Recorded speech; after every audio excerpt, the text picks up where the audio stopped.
በፊቷቸው ውሸት ካላንጸባረቁ በስተቀር እውነቱን ልጆቼ ያውቃሉ። ምን አይነት ህብረት ይኖረኛል? ይሄ በኔ ሳላችሁ መከራ አለባችሁ ስለሆነ እንጂ ይሄ እኔ እግዚአብሔርን ስለፈራውን ስለ እግዚአብሔርን ስላከበርኩ እንጂ ይሄ መልሱ እንደዚህም አልነበረም። እዚህ በኋላ ማንንም ሰው ወደ እናንተ አይመጣም ብንባል ኖሮ ምንም ነገር አናወራም። ምንም ነገር ስድስት ናት። አንዴ ልጆቿን ለ666 ወስዳ ሰጥታለች።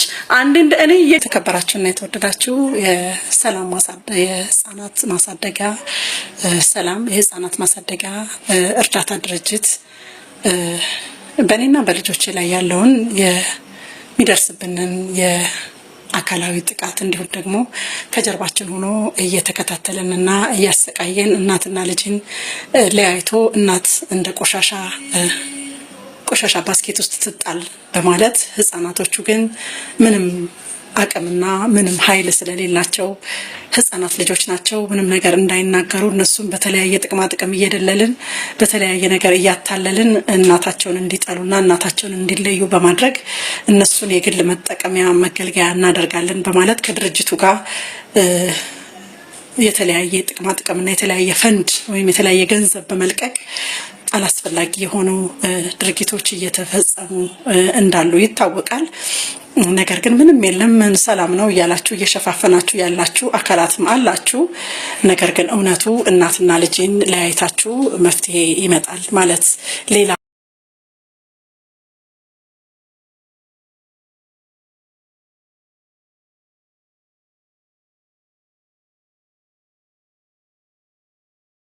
ጥቃት ያልደረሰባቸውን አካላት ለማበላሸት ወይም ደግሞ ጥቃት እንዲደርስባቸው ለማድረግ መንገድ እየከፈታችሁና በር እየከፈታችሁ እንደሆነ በዚህ አጋጣሚ ልነግራችሁ እወዳለሁ።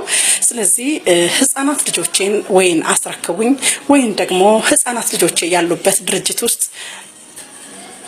ገብቼ ጽዳት ሰራተኛም እንደሆነ ይሁን ህፃናት ለመንከባከብ ልብስ አጣቢም እንደሆነ ይሁን ብቻ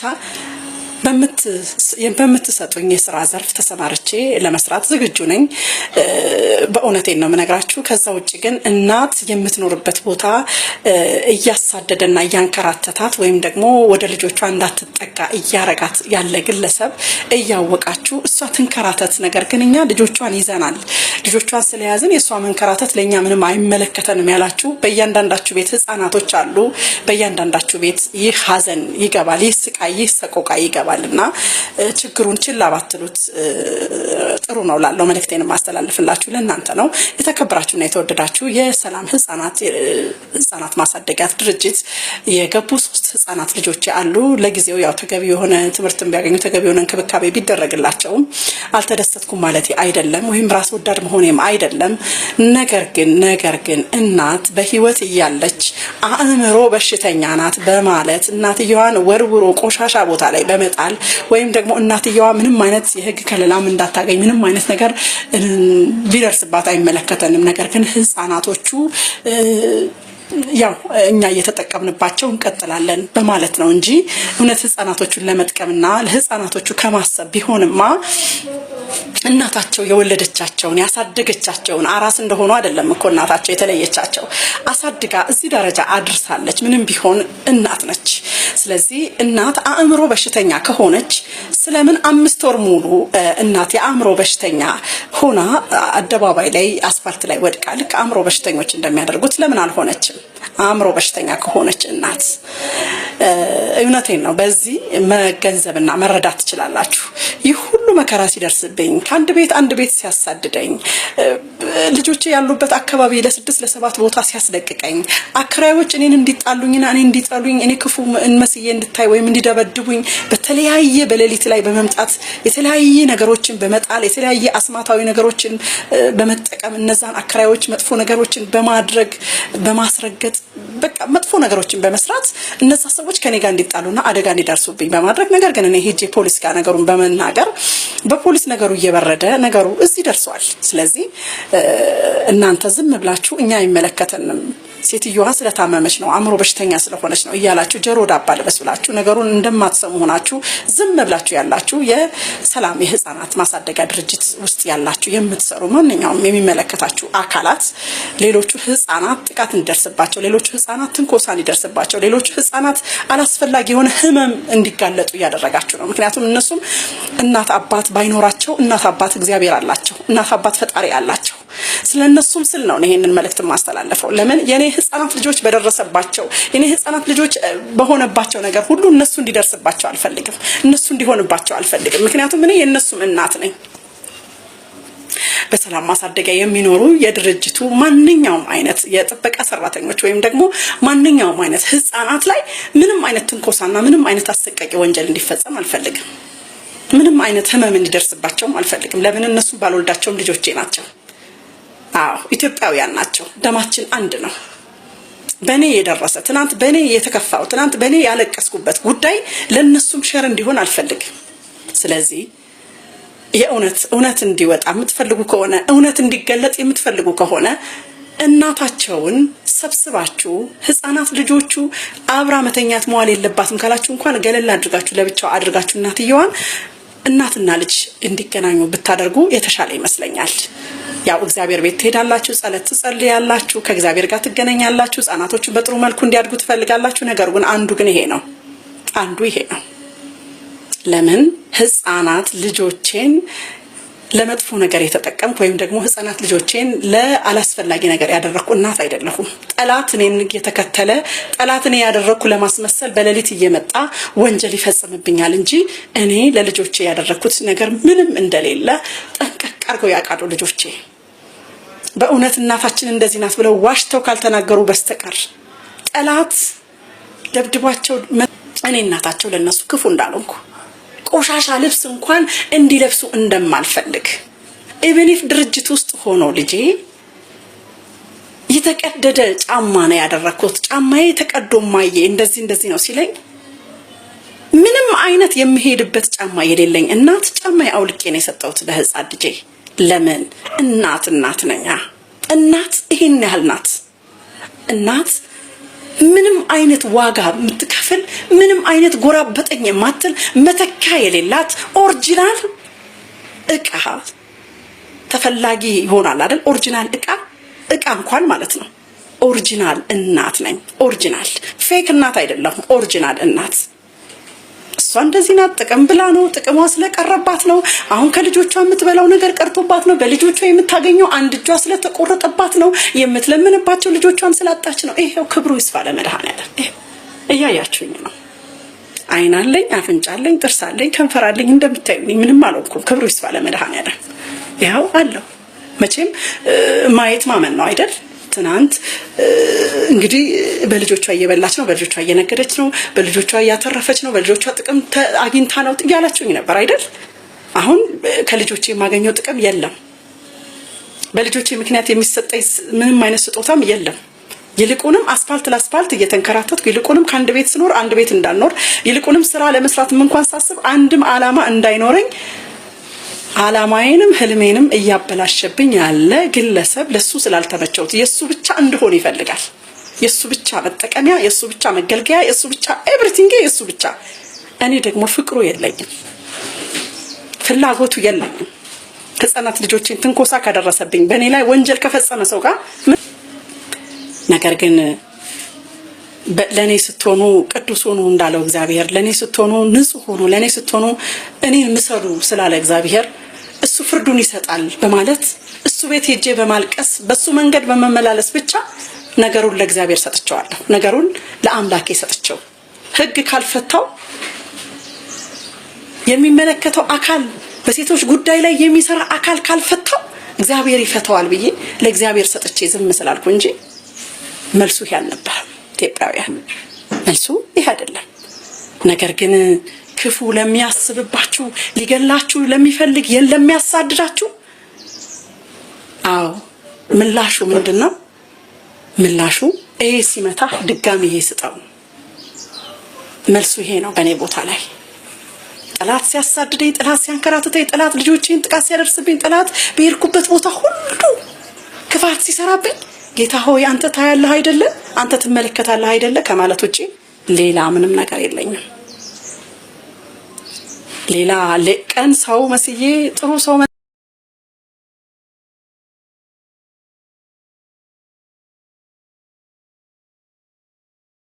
ካቸውን የህግ አካላት እባካችሁን በኔና በማንኛውም ማህበረሰብ ላይ ይገባናል ያገባናል ብላችሁ እውነትን የምትፈርዱ ወይም ደግሞ እውነትን ህግ አለ ህግ ይሰራል ህግ ለሁሉም እውነተኛ የሆነ ነገር ያስተላልፋል የምትሉ የህግ አካላት ለእናንተ ነው መልእክቴ።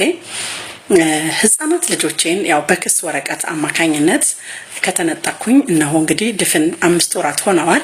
በእነዚህ 5 ወራቶች ግን እናት እንግዲህ በዚህ ወረቀት ምክንያት በተከሰስኩበት ወረቀት ምክንያት እየተሰቃየው ነው ያለሁትኝ።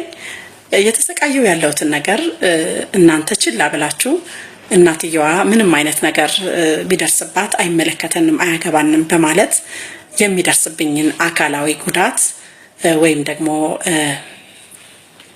በሰባዊነትም በእውነቴን ነው በእግዚአብሔር ዘንድ በፈጣሪ ዘንድ የሚያስጠይቀኝን ነገር ወደ ኋላ በማድረግ ማንኛውም ነገር እንዲፈጸምብኝ እያደረጋችሁ ዝም በማለታችሁ እባካችሁን እያልኩ ነው ጥሬንም ማቀርብላችሁ። ይህንን የሰማችሁ ደግሞ ቲክቶከሮች ሼር እንድታደርጉልኝና ለሁሉም ህዝብ እንዲደርስልኝ እፈልጋለሁ። በአሁኑ ሰዓት በአሰቃቂ ሁኔታ ህፃናት ልጆቼ ከድርጅት ውስጥ ወንጀል እየተፈጸመባቸው ማንም አያገባንም ብሎ ነው የተቀመጠው። እዛ ውስጥ ያሉት ሰዎችም እኛ አይመለከተንም እኛ አያገባንም ልጆቹ ያው የወለዱ ስላልሆኑ አልፈርድባቸውም። ልጆቹ ግን የሰርካለም ናቸው። ሰርካለም ደግሞ ሜዳ ተወርውራ ተጥላለች። በትንፋሿ ያሳደገች ትናንትና ተቸግራ ተጨንቃ ያሳደገች እናት ዛሬ ላይ ምንም አያገባትም ተብላ በሜዳ እንድትወረወር ተደርጋለች። ምንም ቢሆን ግን እናት ምንም ቢሆን መጥፎ ሁኔታ ላይ ብትሆንም ብትታመምም እግረ ቆራጣ ብትሆንም አንድ አይኗ የጠፋ ቢሆንም እንዴት ብዬ እንደምናገር አላውቅም። አእምሮ በሽተኛም ብትሆንም እናት ነች። የእናትን ውለታ ወይም የእናትን ምትክ የሚተካ ማንም ሰው አለ ብዬ አላስብም። የትኛውንም ነገር እናት ይሆናል ብላችሁ በብዙ ገንዘብ ገዝታችሁ ብዙ ሰራተኞች ቀጥራችሁ ህፃናት ልጆችን ተንከባከቡ ብትሏቸው እናትን የሚተካ ነገር ግን ምንም ሊገኝ አይችልም። እናትን የሚተካ ምንም ነገር ሊገኝ አይችልም። ስለዚህ ከእናታቸው በመለየታቸው ህፃናቶቹ ምን ያህል የስነ ልቦና ጫና እንደደረሰባቸው እናትየዋ ምን ያህል የለቅሶና የስነ ልቦና ችግር እንደደረሰባት እናትና ልጅ ለየብቻ አድርገው ቢጠየቁ ይናገራሉ። ልጆቹን ቢጠየቁ ይናገራሉ። ታፍነው ስለተያዙ ታፍነው ምንም አይነት ነገር ሰው እንዳያያችሁ እንዳታወሩ። እናትና ልጆች እንኳን ስንገናኝ ሰው በመካከላችን ተቀምጦ ነው። ለምን ህፃናት ልጆችም የውስጣቸውን ችግር እንዳያወሩ እናትም ለልጆቿ መምከር ያለባትን ነገር እንዳትመክር እናትና ልጆች ሲገናኙ ሰው በመካከል ቁጭ ብሎ ነው። ይሄ ሁሉ ነገር በጣም በጣም በጣም በጣም ነው የሚያሳዝነው፣ በጣም ነው የሚያሳፍረው። ለምን ይሄን ያህል እናት በልጆቿ ላይ ምን ጉዳት አድርሳ ነው ተብሎ ለፖሊስ ምን እንደደረሰ ባላቅም ምን ይለኝ ነበር ልጄ እማዬ እኔና አንቺ ስንጣላ ቤት ውስጥ የሆነ ነገር የሚያስቀምጠው ነገር አለ። መጀመሪያ አንቺን የሆነ መጥፎ ነገር ያበላሻል ወይ መጥፎ ነገር አብላት ባልና የሆነ ነገር ሰጣለው። ከዛ በኋላ ግን አንቺ ያን ነገር ትበያለሽ፣ ያን ነገር ውስጥሽ አለ። ከዛ ከኔ ጋር ስትጣይ፣ ከኔ ጋር መጥፎ ነገር ባፍሽ ስትለፈልፊ፣ ከኔ ጋር የሆነ ነገር ስታደርጊ ምናምን ያን በሲዲ ቅርጽና ወስዶ ለህግ አካላት ያሳያል። ግን መጀመሪያ አንቺ ክፉ እንድትናገሪና ክፉ ነገር እንድትሆኚ ያደረገሽ እሱ ነው። ከዛ በኋላ ህግ ደግሞ ያንን ሰምቶ አንቺ ክፉ እንደሆንሽና አንቺ የአእምሮ በሽተኛ እንደሆንሽ አድርገው ለኛ ክፉ እንደምታደርጊብና አድርገው ነው ዛሬ ላይ አንቺን እንድናጣ አንቺኛን እንድታጭ የሆነው። ይሄ ሁሉ የሆነው መጀመሪያ ወንጀል በመፈጸሙ ምክንያት ያው ወንጀሉ ተፈጽሞ ዝም ተብሎ ይቅር ምንም ችግር የለም ይባል ነው። ምንም ችግር የለም የሚባለው እኮ ወንጀል ሳይሆን ሲቀር ነው።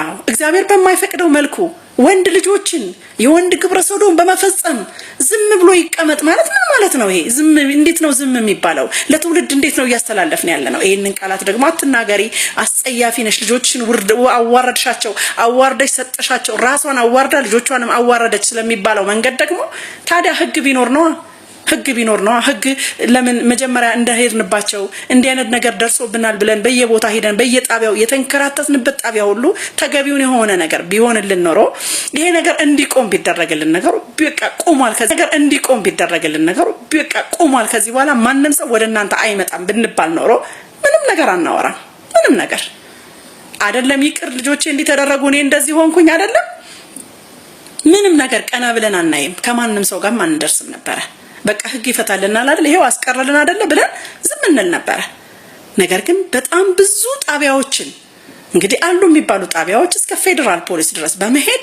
ጉዳያችን አሳውቀናል እስከ ክፍለ ከተማ በክፍለ ከተማ ደረጃ መሄድ ያለብን ክፍለ ከተማ ቦታ ድረስ ሄደን ጉዳያችን አሳውቀናል ነገሩ ጉዳዩ ግን አልቆመልንም ስላልቆመልን ነው እስካሁን ድረስ ይሄን ሁሉ ነገር የምናወራው ወንጀሉን የሚፈጽምማ ዝም ብሎ ይሰራል ዝም ብሎ ይፈጽማል ለምን ዝም ተብሏላ ዝም ያልተባለልን አካል ግን ወንጀሉ እየተፈጸመብን ያለን አካል ግን እንለፈልፋለን አለቀ ወንጀል የሚፈጽም ዝም ብሎ ነው የሚፈጽመው በሰዓቱ አርግ በሚባል ሰዓት በሚያችን ወንጀል ግብሩን በሚፈጽምበት ሰዓት በሰዓት ነገርኳችሁ ከ6 ሰዓት 7 ሰዓት 8 ሰዓት እስከ 10 ሰዓት ድረስ በቃ የሱ ሰዓት ነው ሌሊት ቀን ደግሞ በ7 እና በ8 ሞተረኛ ሰርካለም የት እንደሄደች እንደው እውነቴን ነው ትንሽ እየጥፍ እንኳን ስትገባ እጥፍ ያሉ በመግባት ካለበለዛ ደግሞ ለሞተረኛ የማይመች ከሆነ ደግሞ እነዚህ ቁረሊ የሚሉ ደግሞ ማዳበሪያ ይዘው የሚዞሩ ለነሱ ሳንቲ በመስጠት እችን ሴት ተከታተሏት በምትሄድበት ቦታ ሁሉ ተከታተሏት በማለት እግዚአብሔር ያሳያችሁ ይሄን ሁሉ ሰቆቃና ስቃይ ሰርካለም ችላ እግዚአብሔር ከኔ ጋር ነው ከሞተረኛው ከሟርተኛው ከደጋሚው ከአስማተኛው የሚበልጥ አምላክ እኔ ጋር አለ በማለት ጌታ ኢየሱስ ክርስቶስን ይዛ ከጌታችን ከመድኃኒታችን ከኢየሱስ ክርስቶስ ጋር እስካሁን ድረስ አለች የኔ ጠባቂ እቺ ብቻ ነች የኔ ጠባቂ እቺ መጽሐፍ ቅዱስ ናት ከዚች መጽሐፍ ቅዱስ ባሻገር ሌላ ጠባቂ የለኝም በሰማይ ላይ ያለው ጌታ ኢየሱስ ክርስቶስ እውነትን የሚፈርደው እሱና እቺ መጽሐፍ ቅዱስ ናት የኔ ጠባቂ ሌላ የሚጠብቀኝ ሌላ መመካበት ሌላ ይሄን ያፈርስልኛል ይሄን ነገር ይሰጠኛል ይሄን ነገር በእጄ ያስገባልኛል የምለው ምንም ነገር የለም አንድ እግዚአብሔር የእምነት ቦታዎች ነው ሄድኩት ፕሮቴስታንቶች ቤት መሄድ ነቢያቶች ቤት መሄድ ስድስቶች ጋር መሄድ ማለት ነው ይሄ መጽሐፍ ቅዱስ ምስክር ነው እንግዲህ እኔ ልጆቼ እያዩ አይናቸው እያየ ስድስት ቤት ሄጄ ልጆቼን አሳልፌ ሰጥቼ ከሆነ እንግዲህ እግዚአብሔር ይፍረድ እስካሁን የያዘኝ አምላክ እሱ ይፍረድ እኔ 666 የሚባሉትን ምን አይነት መንገድ ነው የሚያከናውኑት ምን ያደርጋሉ ብትሉኝ ብትጠይቁኝ ምንም የማውቀው ነገር የለም ምንም ነገር አላውቅም እርግጥ ነው በፊት በመኖርበት በኦርቶዶክስ እምነት ውስጥ ወጥቼ በፕሮቴስታንት እምነት ውስጥ ነው ያለሁት ለምን አደረግሽ ለምን እንደዚህ ሆንሽ ትናንት የነበረሽ ትናንት እንደዚህ ያደረገ ሰው በእምነቱ ውስጥ ማንንም ጣልቃ ሊገባ አይገባው ማንንም በቃ አንድ እምነትን የሚያካሂድ የእምነት አባት ልጄ በዚህኛው መንገድ ሁኚ በዚህኛው ሂጂ በዚህ ሂጂ ቢባል እንኳን ያ ባለቤቱ እምነቱን የሚያምነው አካል ይሄ ነው የሚያዋጣኝ ካለ በዚህ መንገድ ነው መሄድ የምፈልገው ካለ የሱ ነው የሱ እምነት ነው አለቀ በእምነት ማንንም ሊያገባው አይመለከተው ማንንም